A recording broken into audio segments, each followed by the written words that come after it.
आपकी माताजी ने भी कल नामांकन कर दिया है, तो एक ही क्षेत्र में दो लोग, ऐसा क्यों? वजह क्या है? अच्छा, जितने हमारे मीडिया से भाई हैं सबको पहले प्रणाम। वजह क्या है ये हम ही बताएं, आप लोग नहीं थोड़ा सोच सकते हैं? एक भाई जो आपके बीच में, अपने जनता के बीच में खड़ा है, बाधाएं कितनी आ रही हैं। तो हर इंसान अपने जीवन में थोड़ा सा कुछ सोच समझ के चलना चाहता है, और चलना भी चाहिए, किसी को भी हो, चाहे हम हो चाहे कोई और हो, और कोई बात नहीं है। सर, बीजेपी वाले कहीं दबाव तो नहीं बना रहे हैं? बीजेपी वाले कहीं आप पे दबाव तो नहीं बना रहे हैं? क्योंकि पिछले दिनों प्रेम कुमार का एक आया था बयान कि पवन सिंह को नाम वापस ले लेना चाहिए। मैंने न्यूज़ में थोड़ा हल्का फुल्का देखा है सर, ऐसा नहीं है। बट पर्सनली मैं प्रेम कुमार जी के मुंह से बोलते हुए कुछ सुना नहीं हूँ, तो आपके इस सवाल पे मैं थोड़ा सा अभी सर नामांकन का डेट अभी फिलहाल बाकी है वापस लेने की, पर उनका प्रेम कुमार का कहना ये था कि अगर पवन सिंह नामांकन वापस नहीं लेते हैं तो उनकी जो आपकी सदस्यता है वो रद्द कर दी जाएगी भाजपा से, और कार्रवाई भी की जाएगी। हाँ, तो वो तो मान लो भैया थोड़ा पूछले है ठीक ठाक से। तू जवन पूछला है, हम कलाकार हैं कि क्रिमिनल हैं, पहले बताओ। कलाकारी हूँ ना, ये हिंदुस्तान है। हिंदुस्तान के हर व्यक्ति को अपने हिसाब से स्वतंत्र जीने का अधिकार है, ठीक ना? तो क्या होगा क्या नहीं होगा वो बाद की बात है सर। मैं अभी जिस रास्ते में निकल पड़ा हूँ सर, पहले अभिनेता अब नेता, इस फर्क को कैसे देखते हैं आप? सर, सबसे पहले तो मैं गायक हूँ। ऑडियंस ने मुझे गायक बनाया, ऑडियंस ने ही मुझे नायक बना दिया। जीवन की तीसरी पारी ये जो खेल रहा हूँ अपने जनता के बीच में काराकाट में आके, और जो मुझे आशीर्वाद मिल रहा है, तो किसी चीज़ की एंट्री से किसी चीज़ का अब ये नहीं होता है सर। मैं जब गायक बना, सीखना ज़िंदगी भर है सर, तो मैं कल्पना नहीं किया था कि कभी हीरो बनूंगा। बट ऑडियंस ने गायक के साथ साथ हीरो भी बना दिए, तो हीरो बन गया, तो गायकी मेरा छूट नहीं गया। तो ये एक औरा होता है हर इंसान के जीवन में, जो भी जीवन में आता है, और हर कोई चाहता है कि मैं जीवन में कुछ नया काम करूं।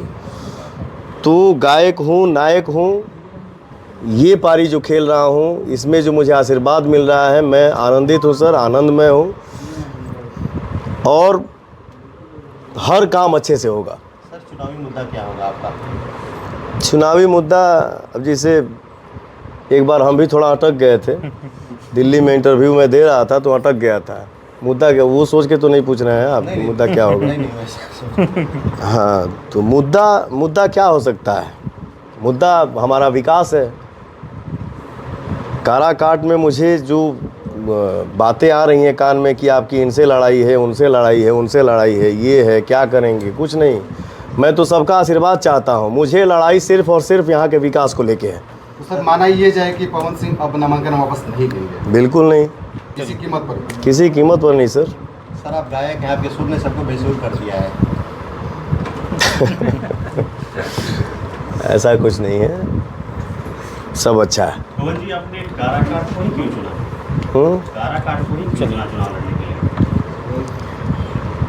मेरा कहीं और से नाम अनाउंस हुआ था, पवन का गाना ही मुद्दा बन गया कि पवन सिंह क्या तो सम्मान नहीं करते हैं, बंगाल के ऊपर पवन सिंह गाना गा देते हैं। तो हिंदुस्तान का पहला सिंगर हूँ जो मैं बंगाल पे गाना गाया हूँ, और ये तो कोई मुद्दा ही नहीं हो सकता है, मुद्दा ही नहीं होना चाहिए। ये तो आपने आसनसोल को छोड़ा, हाँ, इसका जवाब है ये। मगर इसके बाद मैंने तो डिसाइड किया था कि चुनाव लड़ूंगा। स्थान क्या रहेगा, पार्टी कौन सी होगी, ये तय नहीं है, बट ये तय है कि चुनाव लड़ूंगा। और मैं अपने मिट्टी से ही चुनाव लड़ूंगा, अपने माटी पे ही खड़ा मिलूंगा, अपने भाइयों को, अपने परिवार को, अपने समाज को। मैं अपने दोस्तों से पूछा, अपने परिवारजन में पता किया कि मुझे कहाँ से चुनाव लड़ना चाहिए शाहबाद में। तो बोले हमारे भाई सब की, हमारे रिलेशन में भी, कि बेटा तुम काराकाट से चुनाव लड़ो। मैंने बोला क्यों? तो काराकाट ही ऐसा एक लोकसभा है जहाँ विकास का कोई काम नहीं हुआ है। तो सांसद बन के पवन को नाम नहीं कमाना है, और सांसद बन के पवन को पैसा नहीं कमाना है। मैं सिर्फ अपने जनता के बीच में आया हूं और ये डिसीजन लिया कि मैं काराकाट से ही चुनाव लड़ूंगा और मुझे सिर्फ और सिर्फ काराकाट के लोकसभा के अंदर सिर्फ और सिर्फ विकास का काम करना है, हर किसी को खुश देखना है। पवन जी, आपने जो हलफनामा दायर किया है अपने नामांकन में, उसमें एक शारीरिक शोषण के केस का जिक्र है जो महाराष्ट्र के मालवानी थाने में दर्ज हुआ है। क्या मामला है? ये कौन सा मुद्दा आप बता दिए हमको? आपका हलफनामा हमारे पास है जिसमें क्लियर आपने मैसेज दिया है कि मालवानी थाने में एक शारीरिक शोषण का मामला दर्ज है। आप पर वो मामला क्या है? जिस दुनिया में हूँ ना, फिल्मी दुनिया में हूँ ना, यहाँ रियल पना कम और बनावटी पना बहुत ज़्यादा होता है। इससे ज़्यादा नहीं बोलूँगा सर, वो समय आपको सब बता देगा कि पवन ने क्या किया है और क्या क्या करेगा। नमस्कार नालंदा चैनल के माध्यम से हमारे व्यूअर्स, हमारा पब्लिक जानना चाहती है, काराकाट की जनता अगर आपको दिल्ली भेजती है तो सबसे पहला वर्ग की प्राथमिकता आपका क्या रहेगा? हैं? सबसे पहला वर्ग क्या रहेगा जो काराकाट? पवन सिंह यहाँ से जब जीतेगा तो दिल्ली यहाँ के सिर्फ और सिर्फ विकास को लेके दिल्ली पहुँचेगा और उसके बाद पवन अपने जनता के बीच में ही घर बना के रहेगा। पवन जी, आप काराकाट को कितना जानते हैं? काराकाट को आप कितना जानते हैं? एक छोटा सा, अगर आप इजाज़त दे तो मैं आपसे थोड़ा छोटा सा एक सवाल करूँगा।